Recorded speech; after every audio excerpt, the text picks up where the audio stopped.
So in the last video, we'll just quickly kind of answer questions E, F, and G and summarize what we should have noticed, so that way we can make some general conclusions about our work. In letter E, it says, comparatively, which bakery will be more successful in the first few weeks of sales? Buffy was the person in number 1 with the percentage, and Greta was the person in question number 2 with the adder of 150. So if I compare the tables for the first few weeks, I think that'll give me a pretty good picture of things, because each table shows 6 weeks worth of sales, and I think that's enough to give us a general impression. In Buffy's situation, she started with only 100 muffins, and by 6 weeks worth of selling things, she was up to selling 231 items. Now, even though Greta wasn't selling the same type of item, she started out way bigger. Like, she was selling 1,000 of something, where Buffy was only selling 100.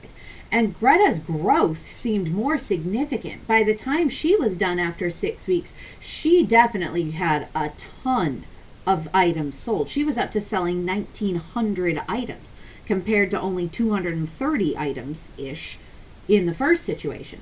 So comparatively, I would argue it seems like Greta was a little bit more successful. And if I was to justify, I would say it's simply because she sold more stuff. That item for item, it seems like Greta is selling more things than Buffy is. Now, you might want to make an argument a different way. You could say, well, Buffy has basically doubled her sales, where Greta's fallen a little bit short of doubling her sales in the first few weeks. So maybe you'll want to argue that Buffy is more successful. The problem with a phrase like more successful is that's a little bit relative. Our definitions of success might be a little bit different, and that's okay. I personally just interpreted this as who's selling more stuff. And I saw this as the cookies, Greta's, were profitable or more successful because she was just selling more things. She's moving thousands of things where Buffy's only moving hundreds of things. So that to me on the surface seemed pretty compelling. Where it says justify, I would just write a sentence. And again, you can pause and rewind the video to hear my rationale if you want to just copy my phrasing, or you can put it into your own words. But I would argue that Greta was more successful because she sold more items in the first few weeks of sales. I'm referring specifically to the first 6 weeks of sales, but you could say few if you want to be general. Now in letter F, it says which bakery would be more successful in the long run. It's hard to assume that 6 weeks is a very long amount of time. 6 weeks in the business world is not much at all. That's like about a month and a half. So when I want to think about long run, I'm compelled to think about the answers that we got for letter D in number 1, because that was 1 year after the debut of the new item, and in question letter D of question number 2, which was also 1 year's worth of time. Because what's interesting is if I look at a whole year, which is a much longer run of sales, all of a sudden the picture changes significantly. Buffy didn't seem like she was doing all that well, but if you look at her number a year out, she's selling 143,000 muffins, and dear little Greta's still only selling 8,800. Greta's not selling as much. She started out stronger, but in the long run, Buffy actually seemed to have more success. So I would argue that in the long run, Buffy's bakery is actually the better one, because she ended up selling more muffins in the long term. Give her a longer amount of time, and apparently she gradually but very significantly ramps up her sales. She started out kind of slow, but man, it really took off. So arguably I would say Buffy was more successful in the long run, where Greta was more successful in the short run. And you can use these numbers to help you justify your reasoning. It is interesting to note, by the way, that somebody's like Buffy's, somebody that started with the percentage situation, the multiplier, ended up starting out a little bit slow, but gaining a whole lot in the long run. That's actually indicative of what we call exponential growth. Geometric growth or exponential growth starts out kind of slow and then really takes off.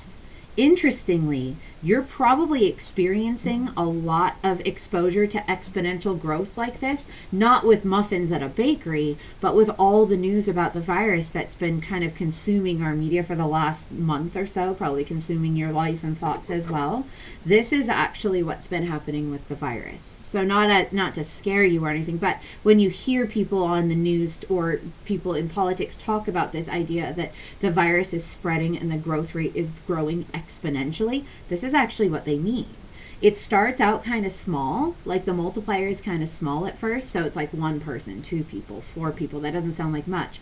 But then all of a sudden, as you start multiplying and multiplying and multiplying and multiplying the number of people every single day or week or however you want to measure, all of a sudden those numbers that start out small become big. They start to get into the tens and then the hundreds and then the thousands and then the 10,000s, and it grows really fast. So Buffy's example, which is much safer, it's nicer to think about muffins than it is to think about people infected with a virus. Buffy's kind of demonstrating that same idea here. She started out kind of slow, but give her a year and wow, her sales took off. That's exponential growth. Exponential or geometric growth starts out slow and then takes off in the long run. So that's really what's happening here.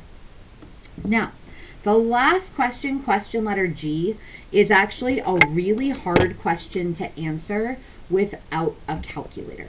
So I would not expect you to do question letter G if you don't have a graphing calculator specifically.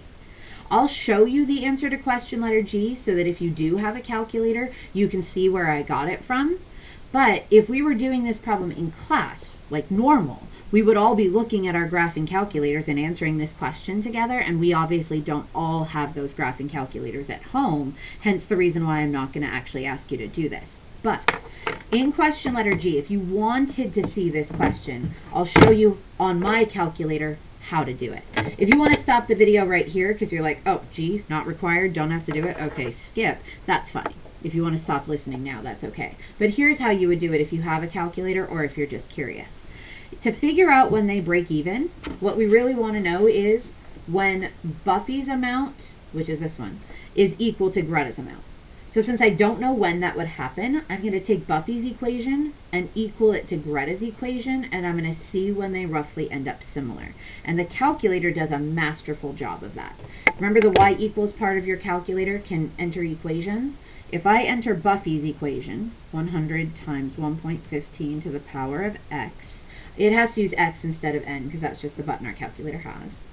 And then if I enter Greta's equation, which was 1000 plus 150x, notice no exponent there, and I go to the table, what I can actually see is both types of sales at the same time. If we were in class, we actually would have just used these tables to do the tables on our papers. So notice 100, 115, 132, 152.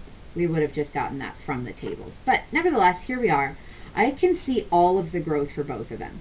So if I start scrolling through, I can tell person number 2, that was Greta, is still way in the lead, but Buffy's kind of catching up. Buffy's on the left, Greta's on the right. So if I keep scrolling, I can tell we're starting to catch up a little bit on the left, but I'm looking for where they break even. I'm looking for where they're roughly the same.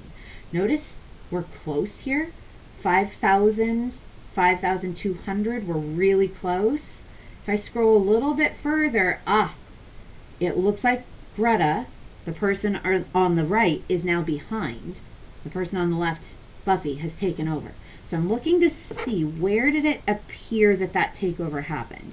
If I kind of look at both columns simultaneously, the left and the right look like they switched right about here. Somewhere between week 28 and week 29, it seems like Buffy took over. She was behind a little bit, and then all of a sudden she surged into the lead and then seemed to stay in the lead. And if I keep going, you can tell her lead never lets up. She starts winning this little battle, and she's just going to keep winning. Now she's up to 17,000, and poor little Greta's down to 6,000. Like, it's just not going to catch up. So going back, it looks like the spot at which Buffy overtook or broke even and eventually matched Greta was somewhere between week 28 and 29. So I would say, as my answer to this question, approximately how many weeks would it take for Buffy to sell the same number as Greta? 28 to 29 weeks. We can't be more specific than that because the table doesn't show us how to be more specific, so I wouldn't ask you to be more specific. And again, if you don't have a table like that, it'd be impossible to answer that question. So that's why you don't have to be able to worry about doing a question like this on your own unless you have your own graphing calculator. If you see questions like this in the future in the packet, I'll have you skip them. I would never put them on a test or a quick check or anything like that, so you don't have to worry about them. Just food for thought if you're curious. In any case, hopefully by now you've kind of gotten the basic difference between arithmetic and geometric. You figured out how to use equations and tables. That's the whole goal. And if you want to work ahead to the next lesson, page 13 is just more examples of the same thing. I don't think you need videos to be able to do page 13. So again, if you want to skip the video part to save you some time, you can always just do page 13 on your own with the answer key, and you have all the information you need right off the bat.